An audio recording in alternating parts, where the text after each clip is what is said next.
On a brisk December morning, one that hinted at the upcoming holiday cheer, Nancy, often called Nancy by friends and family, was getting ready for her company's Christmas party. The scent of fresh hair dye mingled with the steam from her husband Eric's shower, creating a cozy yet chaotic atmosphere typical of their lively home. Nancy was enjoying a rare moment of tranquility when her phone vibrated with a new message. It was Mrs. Linda, her mother-in-law, announcing she'd be visiting soon. Unsurprisingly, as she had a habit of dropping in unannounced. Nancy checked the time. It was 11:05 a.m., and Mrs. Linda would be arriving in just half an hour. As Nancy hurried to wash out the hair dye, she heard the front door swing open. Mrs. Linda strode in, her presence overwhelming as usual, her eyes scanning the room. "Where's Kevin?" she asked sharply, her tone tinged with annoyance. Nancy replied with as much calm as she could muster, "He's with Catherine, my best friend. They've gone Christmas shopping together, and she'll be watching him overnight. That way, Eric and I can go to the party without worries." Mrs. Linda's eyebrows drew together in disapproval. "It seems every time I want to see him, Kevin is with Catherine," she stated, her voice escalating with every word. Nancy tried to keep her cool. "Mom, Catherine, and I enjoy taking Kevin on little outings. It gives Eric some quiet time, and works well for us." But Mrs. Linda seemed far from convinced. She began a long lecture on the importance of keeping family close, especially during the festive season. Her words were cutting, filled with criticism and a stern view of what she believed family should be like. At that moment, Tyler, Nancy's older son, walked into the room. At 21 years old, he had an air of maturity that made him seem wise beyond his years. He had often disagreed with Mrs. Linda's conservative outlook, which he found outdated and restrictive. This scene encapsulates a typical family dynamic, where differing views on how to spend time and prioritize relationships during the holidays come to the fore, creating a tapestry of tension and affection that defines many families. Nancy and her family are navigating these waters, trying to maintain harmony while honoring their individual needs and relationships. Tyler stood firm, his decision clear. "I won't be at your house on Christmas Day," he told Mrs. Linda, his voice calm but resolute. His statement seemed to strike a nerve, as Mrs. Linda's face flushed a deep red, the intensity of her emotions palpable. The conversation quickly escalated. Despite the rising tension, Tyler held his ground, repeating, "No, I am not going." I stepped in, attempting to diffuse the situation and remind Mrs. Linda of the family boundaries we had agreed upon. However, she seemed to spiral beyond reach, her control slipping away. "Why can't you just be there?" she pleaded, her voice cracking, each word heavy with emotion. Her question unearthed painful memories from 2 years prior, when Deborah and Matthew, my sister-in-law and her husband, had disciplined Kevin, then only 7, without consulting us. That incident left deep wounds not only on Kevin but on our entire family. I tried to explain, to make her see the reasons behind our boundaries, but it was as if I was speaking to a brick wall. Mrs. Linda had never been one to respect limits, much less understand them. Standing in my kitchen, with a towel still stained with dye wrapped around my head, I faced the full force of Mrs. Linda's anger. Her fury was like a storm, fierce and unpredictable. "It's always Catherine this, Catherine that. What about family?" she exclaimed, her voice escalating with each word. I tried to reason with her. "Catherine is family in a way. She's been there for us, for Kevin. It's not about choosing her over you," I explained, striving to maintain a calm demeanor. But Mrs. Linda was relentless. "You're excluding us, your own family. It's Christmas, Nancy. It's a time for family to be together," she argued, her eyes flashing a mix of anger and hurt. It was a delicate balance, one I had been maintaining for years. My husband Eric and I had different ideas about relaxation. He was a homebody, content with his hobbies and his circle of friends, while I thrived on going out and taking part in activities with Catherine and Kevin. This arrangement, though unconventional, worked perfectly for us. Eric always knew he was welcome to join in whenever he chose. This story paints a picture of a family navigating the complexities of individual needs versus familial expectations, particularly during the emotionally charged holiday season. It showcases the struggles of maintaining personal boundaries while trying to preserve family unity. Tyler's declaration was clear. "I won't be at your house on Christmas Day," he stated, his voice steady and firm. The confrontation caused Mrs. Linda's face to flush a deep red, a sign of the brewing storm. As the argument intensified, Tyler remained adamant, repeating firmly, "No, I am not going." To mediate, I reminded Mrs. Linda of the family boundaries we had previously established, but it was as if she was blind to our reasoning. Her plea, laden with emotion, broke through. "Why can't you just be there?" It echoed with the pain of past conflicts, specifically an incident 2 years ago involving Deborah and Matthew, my sister-in-law, and her husband, who had harshly disciplined Kevin, then just 7 years old, without our consent. This breach of trust had left deep scars, affecting not just Kevin, but all of us deeply. Attempting to clarify our stance, I explained to Mrs. Linda that these boundaries were necessary for Kevin's well-being. Despite his ADD, Kevin is a bright and energetic child who thrives under guidance filled with understanding and empathy, not judgment or harsh punishment. We strive to create a loving environment where he feels supported. Yet, as I spoke, the air thickened with tension, the festive decor of the house starkly contrasting with the mood in our kitchen.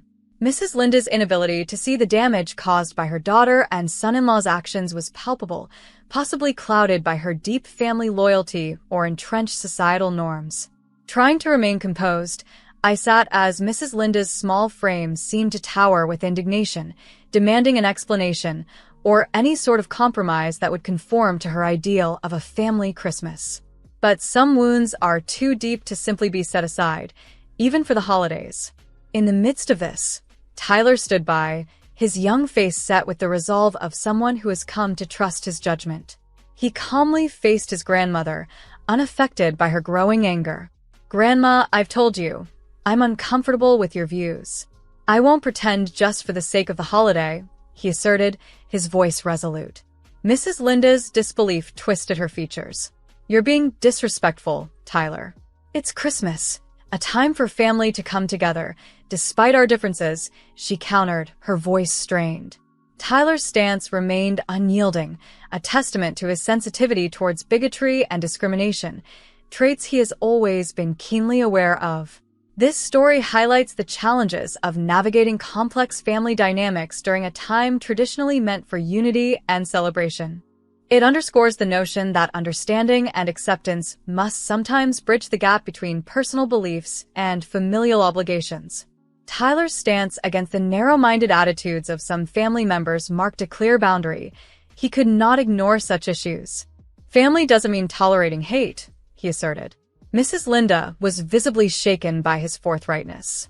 "We're your family, Tyler. How can you turn your back on us?" she implored. I observed the exchange, torn between my admiration for Tyler's bravery and my anxiety over the escalating conflict. This confrontation was not sudden, but the peak of years of buried disagreements and clashing views that we had long navigated as a family. Our initial plan was simple: to visit Mrs. Linda on Christmas Eve for a few hours. This was our way of preserving some semblance of family unity while still upholding our principles. However, Tyler's firm decision to skip any Christmas Day gatherings at her house was a definitive line in the sand. Frustrated, Mrs. Linda turned to me, pleading, "Nancy, talk some sense into your son.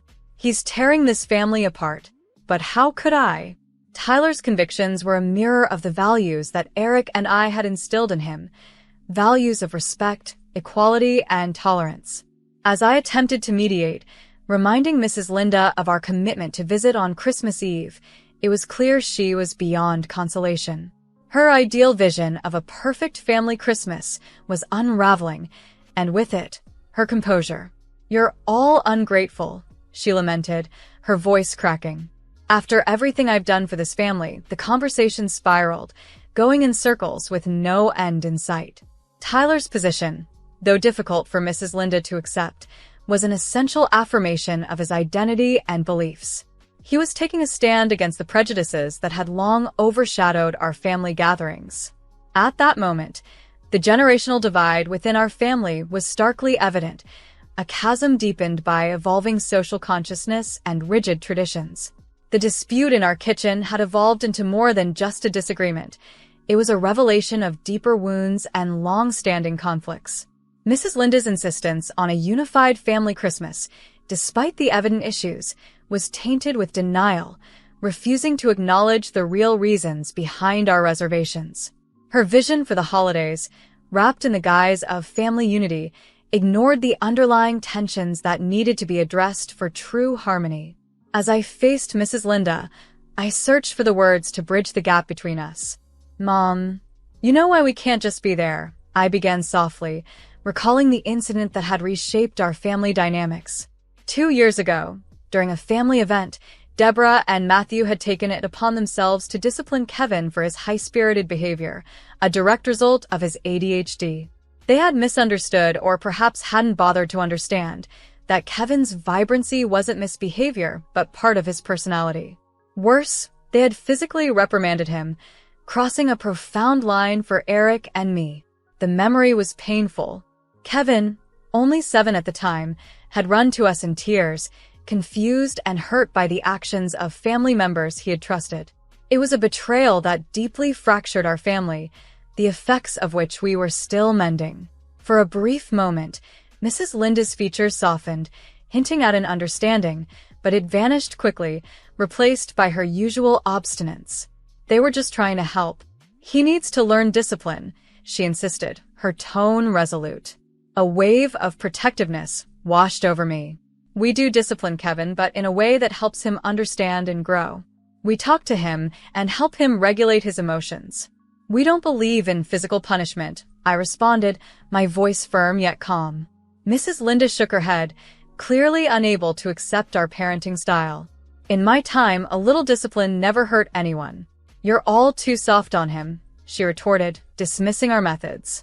The conversation seemed futile.